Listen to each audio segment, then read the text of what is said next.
Here's a surprise for everybody. I've been hiding my real hair back here the whole time. Surprise.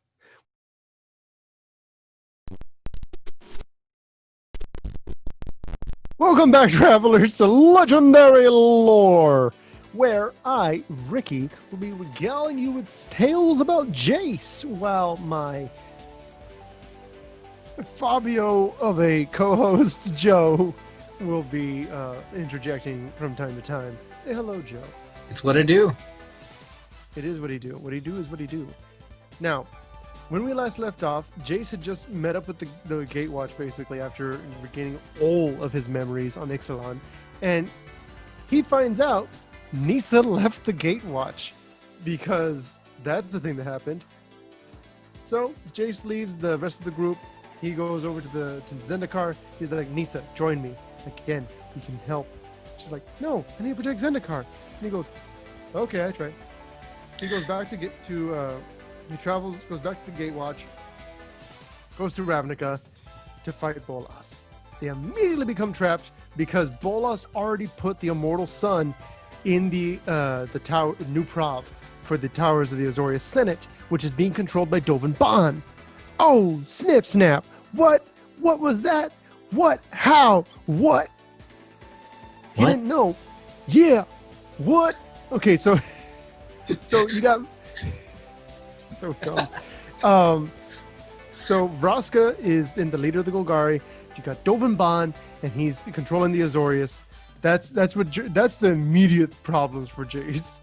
So he got there because you have to remember he was missing that entire time he was in Ixalan, and that gave a lot of time for everything to fall apart while the Guild Pact was gone. So he has the power of the Living Guild Pact, and he's like, guys, all we have to do is sentence Bolas to death for disturbing the peace. As a Living Guild Pact, I can do that once he's here. That's it. That's all we got to do. And so they prepare. Bolas is there. He's got his citadel. This giant, glorious machine of a bastion. And, Bolas then plops down the planar bridge directly on top of the chamber of the Guild Pact, which happens to be the center of several ley lines, which happens to be what's powering the Guild Pact magic, which happens to be the only reason that Jace was going to be able to stop Bolas so easily. So what winds up happening is that Jace goes up to him and he's like, hey, you die. And Bolas is like, no, he's not going to. And then Eternals start coming out of the portal. They're referred to now as the Dread Horde. So this is happening. Planeswalkers are showing up. Jace has Jaya on their team as well. Vivian is there, and they all join forces because they're specifically going to assassinate Liliana, which Jace is not very happy about because, it's Liliana, but he knows it's the right thing to do because she is suddenly working with the bad guy. Because last time he had seen her, she was on Dominaria, and they were going to leave to stop Bolas. He does not know that Bolas suddenly showed up at the end and was like, you are now default on your contracts. You belong to me. And so now he just thinks that she did it of her own accord, just because he's the winning side, and they had to kill her to get rid of the Dread Horde. He has no idea that she's holding back the Dread Horde from actually going at their full potential or all that from happening. But that's happening. They find Liliana. Teferi warps time. Jaya and Vivian are able to damage her, while Jace is able to counter any of the things she's trying to do. But then Liliana busts out the chain veil. The chain veil works, and she's saved. Sort of. It keeps her alive long enough for Bolas to show up and be like, nope. And he destroys the buildings that all the good guys are standing on top of. Teferi saves them from falling to their death. That all happens. They don't entirely know what's going on with the Dread Horde. All they know is they're trying to save all the townspeople that they can. Gideon's plot explains a lot more of the minutia of what they had to do, because he was the one who kind of gave the orders. Jace was just basically doing his part. He was Captain America. Pretty much. Now, Jace then leaves that and goes and finds Vraska. And he's like, Vraska, I love you. And she's like, I know who you are. And he goes, obviously you know who I am, but let me open your mind. let me expand your mind, man. And she's, no, I already had that happen. My buddy here, my little bug friend, he died. Hey, he was my favorite friend.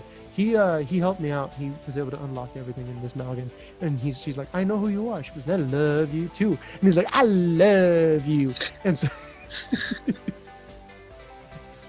and her little snakes were like, I love you. And so they're like basically together. But Vraska then says, I knew exactly what was going on. I still killed Asperia by turning her to stone. I'm sorry about that. And Jason's like, it's okay. And do you know why, Joe? Do you know why it was okay? Is it because she was a Sphinx? It's because she's a Sphinx. And he loves her. And, I mean, Asperia had done terrible things to Vraska because of the law and all that stuff. And so, Wait, did Asperia do the bad things of her own accord or under, what's his face? It was not because of Dovin It definitely wasn't Dovin Bond. No, not because the original. Augustine. Technically, Augustine was a bureaucrat, and that's really what it was all about. Asperia had, or authorized, I guess I should have put it, had allowed these things to happen. Because the way the Azorius work is it's all according to the letter of the law. If it makes sense, do that. It doesn't matter how many people have to suffer for it. If, for instance, hypothetically, say a country had some immigration laws that said that you had to shove people into cages if you didn't like them coming into your country. It's okay to do that, apparently. Same thing happened basically to Vraska. She got put into one of these internment camp kind of deals and was mistreated, even though she was a child. And it was Asperia allowed it. Asperia was better than Augustine, but still wasn't the big hero that she was on the surface. She's still a bureaucrat, and she's still the one who authorized this to happen. It was her stamp of approval on Vraska's suffering. I think is the best way to put it. So basically, it's like that guy is trying to control Ravnica. Just like, well, I'm not trying to do that, but also you're illegal. Why am I illegal? Because I'm Asperia. So all of this happens. Jace is out with Vraska. They get through like all the Eternals happening. They by this point know that the Eternals can kill people, which is its own thing. And then Jace sees his best friend die. He sees Gideon get killed by, when he puts his hand on Liliana's shoulder, and he's just eradicated by the contract being broken, this death spell. Gideon sacrifices his life for Liliana because he believes in the good that she can do, and he knows that she can stop Bolas. Gideon dies. Chandra is like, Liliana killed Gideon! Why'd you do that? And she tries to kill Liliana, and Jace is like, no, don't do that. Don't do that. And so Bolas is defeated. He's stabbed, and the sparks are being siphoned out of him because of this super epic moment that I'll go into more detail, I guess, with Liliana. But suffice to say, Oketra and Bantu in their eternalized forms. By the way, they're here. They do their thing, and Bantu bites Bolas and starts sucking out the sparks from him. And he starts sucking out the gas. He starts globbing on the glass. And so what winds up happening, it's made out of cookies. What winds up happening is that Ugin contacts Jace. And Ugin's like, Jace, I'm beyond the veil. You need to do something for me. And he's like, what? You need to make an illusion. He goes, that's kind of my jam. So sure, what do you need me to do? You need to make it look like Bolas is dead. He's like, hold on. You know you told me not to kill the Eldrazi. I killed the Eldrazi. Nothing happened. Why do you want me to pretend Bolas died? Are you going to keep him alive? And he's like, yes. He needs to be placed in the meditation realm. I will make sure he never hurts anyone ever again. And Jace is like, okay. So he creates an illusion that Bolas disintegrates like Gideon did. Jace then tells Saheeli, disable the Immortal Sun, because they had reactivated it as part of Gideon's plan to kill Bolas, basically. Because Bolas wouldn't be able to get away if the Immortal Sun was on. And so, that's a whole other thing. So, yeah. She deactivates it, and Ugin pops in. He pulls up Bolas's body and takes him away. Now, you have to remember at this point, Bolas has completely lost his spark because it was siphoned from him, but he's so powerful that it didn't kill him like most of these Eternals do, right? So he gets taken away to be imprisoned on the meditation plane, which becomes a meditation realm. I mean, basically, it was just like, oh no, they took my spark. I'm nothing without it. With Bolas, it was just like, oh no, they took my spark. Oh, I'm an Elder Dragon. Yeah, pretty much. And so that happens. Everyone thinks that Bolas is dead. All the Ravnicans are super happy. All the Eternals are deactivated and super easy to kill. Jace survives. They're at the Planewide celebration. He and Vraska kiss. It's this big moment. She's got her little snake kisses on his face too.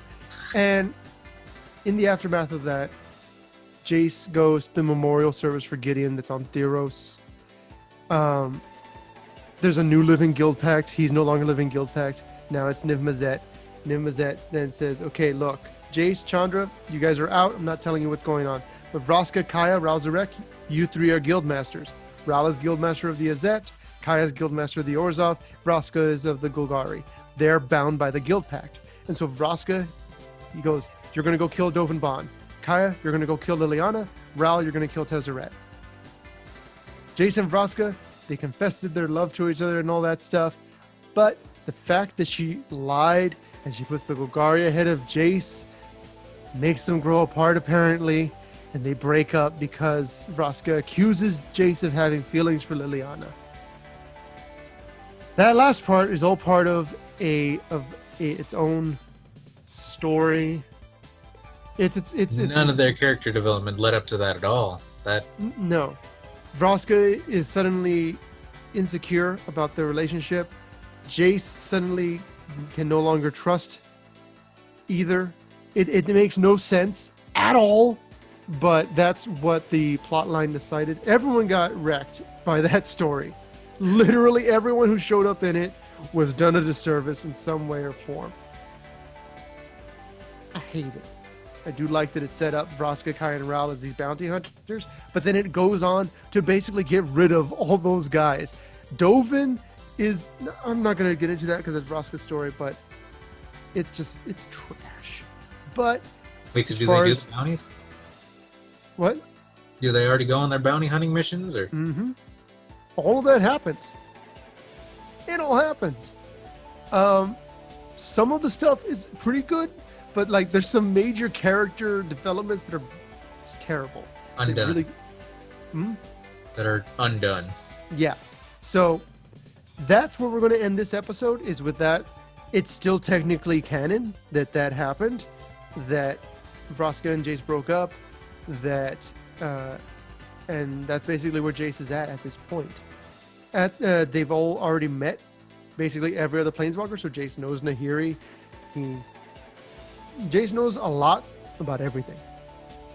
He's a much more mature blue mage at this point. He's much more relatable, and he's able to make more educated decisions. And that's where we're going into with this. The last episode, for now at least, is going to be tackling Zendikar Rising and Jace's appearance there. Until then, Joe, take it away. Thank you guys so much for watching. We're nearing the end of Jace, but please let us know what else you guys would like to see. We're so down to do more legendary lore. Go ahead and let us know in the comments. Go ahead and like if you like the video, and subscribe to catch whatever we're going to do next, whether it be more legendary lore, whether it be a playthrough. Don't miss it. Bye, guys. Fantastic.